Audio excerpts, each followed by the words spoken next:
All right, YouTube, the utopia of Venezuela, which is held up as sort of the holy grail of communism and socialism within some circles in the United States, is now it's gone from an economy which had some significant problems like a decade ago, and I'm petting the cat here, who may or may not still be here at the end of the video, because Kitty loves to get up and roll around. It's gone from a state with some significant problems to one that was teetering on the edge of fiscal collapse, even as early as a few years ago, and now it's basically already collapsing. We now know that Venezuela, because of chronic shortages, they had run out of things like toilet paper, diapers, basic medicine for chronic conditions. Now they're basically out of food. The government there has also begun rationing electricity.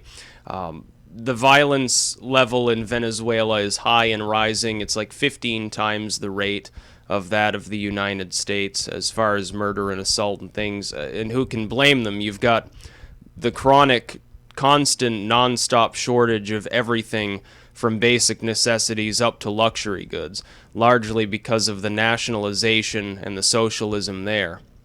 You've got a problem whereby some dude his infant is sick and can't even get medicine for them. Of course he's going to assault somebody for the extra money or the goods that he needs. That's just the way that people operate. You put them under enough stress, things start to collapse. And now there's word that the legislature there, which is against Maduro and his crappy socialistic policies, might stage a coup actually at some point. I wouldn't be surprised. The socialist model adopted by Venezuela hasn't worked. It's too centrally planned. That's really the problem. Maduro has repeatedly said, oh, well, it's the problem of right-wingers in our country hoarding goods. It has nothing whatsoever to do with that. They're using a system that is even less efficient than that which was put in place in the Soviet Union during the Khrushchev era. Of course they're going to have chronic shortages. Of course you're going to have people running out of food to the point where they have like an ID number-based lottery system now for the distribution of basic goods. Part of this, though, I will say, is not the fault specifically of Maduro's own, socialist policies. Part of it is the fact that the oil price has collapsed. But even under the best of circumstances, back when oil was over $100 a barrel, Venezuela didn't really derive enough of the benefit from that to lift itself up out of poverty because of the inefficient methods by which that oil is extracted. They haven't updated the technology they're using in decades. Everyone else is light years ahead of them. Even a nation like Nigeria has better equipment, which is more efficient for extracting oil there than Venezuela. And the problem is, Venezuela should be a first world nation with an extravagant level of wealth, and would be very quickly if it were part of the world economy at large. If they adopted a sensible economic system, the people of Venezuela would be among the richest in the world. There would be very little poverty in Venezuela. Even if they switched from a Venezuelan-style socialist system to like a Nordic socialist system, they would still be ultra wealthy. They've got the largest proven oil reserves on the face of the earth. I can tell you this. A lot of the countries in the American hemisphere would much rather buy oil from the Venezuelans as opposed to having to ship it over the Atlantic Ocean at relatively high expense from the Middle East. We here in the United States, I'm sure, places here that need oil would much rather get it from Venezuela than from a place that is even more destabilized, someplace like Syria or Iraq, or some of their neighbors, the Saudi Arabians, these brutal theocratic regimes. A fairly limited amount of reform fiscally in Venezuela would solve most of their issues. They'd very quickly be the most wealthy nation in Latin America. They would far outstrip the Chileans or Brazilians, which have generally done fairly well. You look at even the Brazilian sort of quasi-socialist model. They've got their own economic problems, but they're nowhere near as bad off as the Venezuelans have become. The only way in which people like Maduro have clung to power is by blaming the horrible imperialistic capitalistic West for bullying around the Venezuelan people, and that's simply not the case. It's the problem of the Venezuelan government says, well, these outsiders want to steal all your wealth. And yet, because they have become so insular, nobody else is capable of investing the money they need to extract their oil in an efficient manner. What people don't realize is, yes, outside firms, outside nations would siphon some of the productivity off of that oil. It happens anywhere in the world that it's being extracted. But because it's so much more efficiently extracted, you're still making a hell of a lot more. Maduro and others don't appear to comprehend this. They look at it as theft for anyone else to make a red cent off of their own nationalized productivity. The problem is now they can't even afford toilet paper. Something that even in most third world nations would be taken as an everyday sort of for granted item. You know, you would go to a nation, a developing part of the world, something on par with much of Latin America. You would think of the Philippines. You would even like Peru or something like that. You go there, yes, there's poverty. Yes, there's some illiteracy. Yes, there are problems of instability at times. But the level of wealth, generally speaking, including among the very poor, is still far ahead of what you would see in a place like Venezuela. I find it funny, specifically, Venezuela has quite a few gun control laws. Private ownership of firearms there is basically banned, and yet their murder rate is about 15 times higher than that of the United States.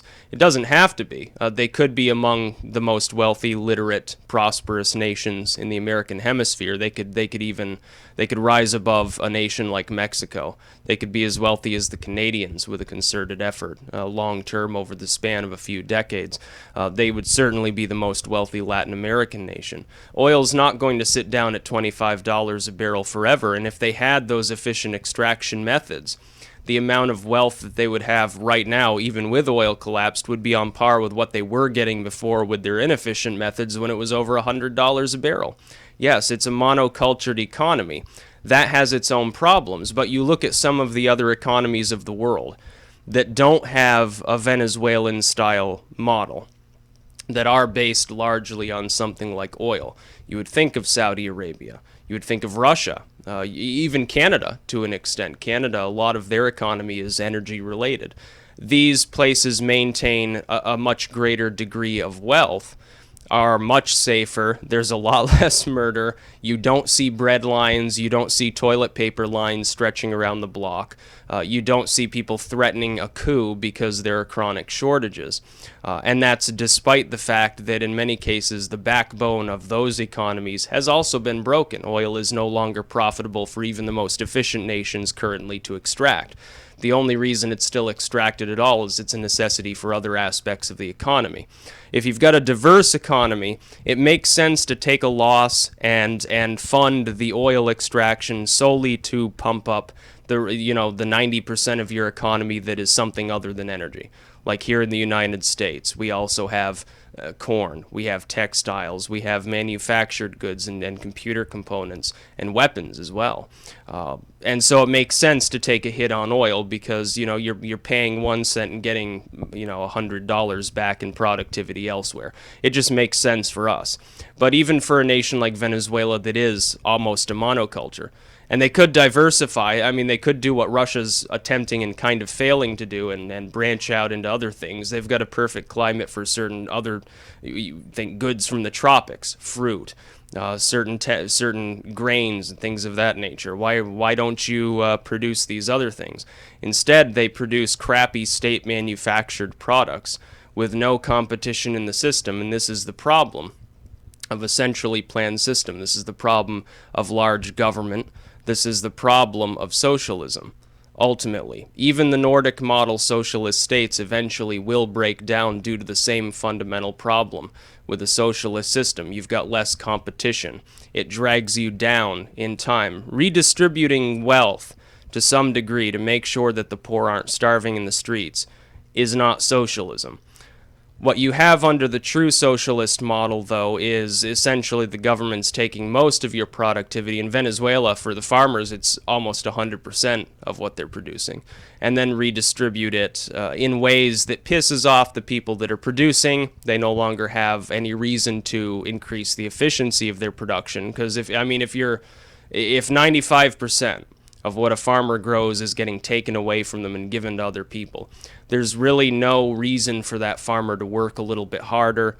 There's no reason for that farmer to increase their efficiency. In Venezuela, there's no way for them to invest in their own efficiency because they can't actually obtain some of the goods that they could get from other nations, or even potentially make in their own nation to increase their productivity. You've got people who go outside with some 50s era tractor to till their soil.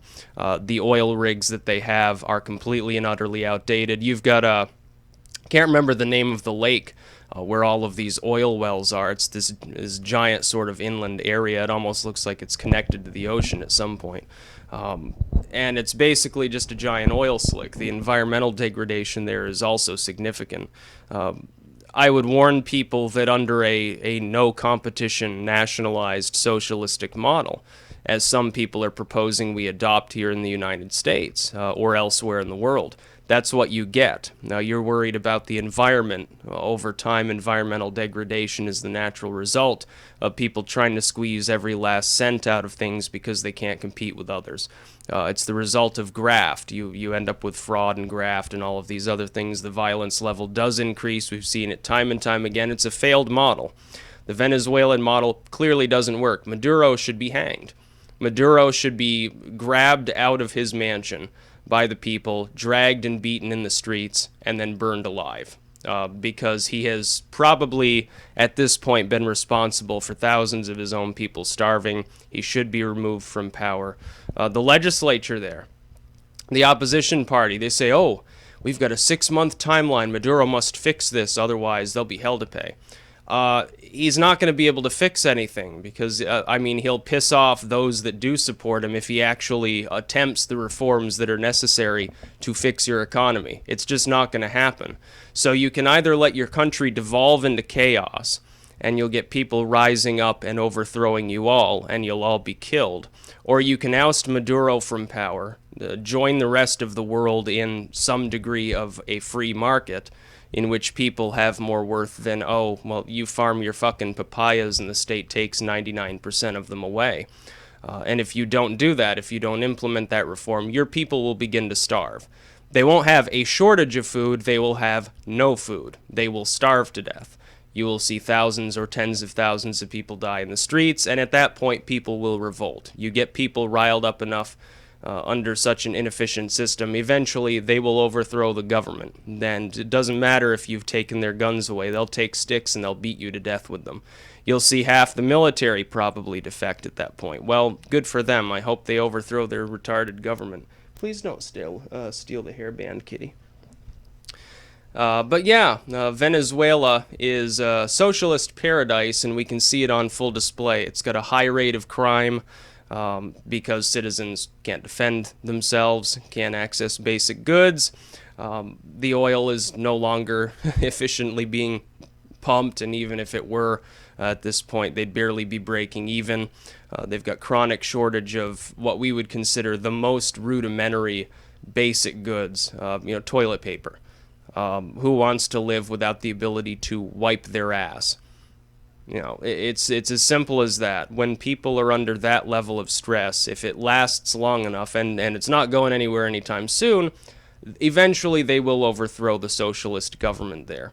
Hopefully they do. They will suffer less in the long run, even if they're getting shot at by their own troops, which socialist regimes will kill 1 million people to hold on to power because they know eventually otherwise they get forced out. They'll commit genocide against their own population if they get a chance. They'd love to do that. Maduro would love to shoot everyone that disagrees with him. Even if 1 million of them get shot, fewer people will end up dying than if they sit by and allow their children to continue starving and going without the basic goods, when they should, by rights, because of the natural resources that they're privy to, they should be among the most wealthy nations on Earth. Many people here wish that we had proven oil reserves that were as large as those of Venezuela. We'd never have any fucking problems again. They should have towering silver skyscrapers and rich, lush fields and sports cars and stuff like that at this point. But they don't. And under Maduro's leadership, they never will. They will languish and crumble into the deepest third world poverty that you can possibly imagine. That's about all.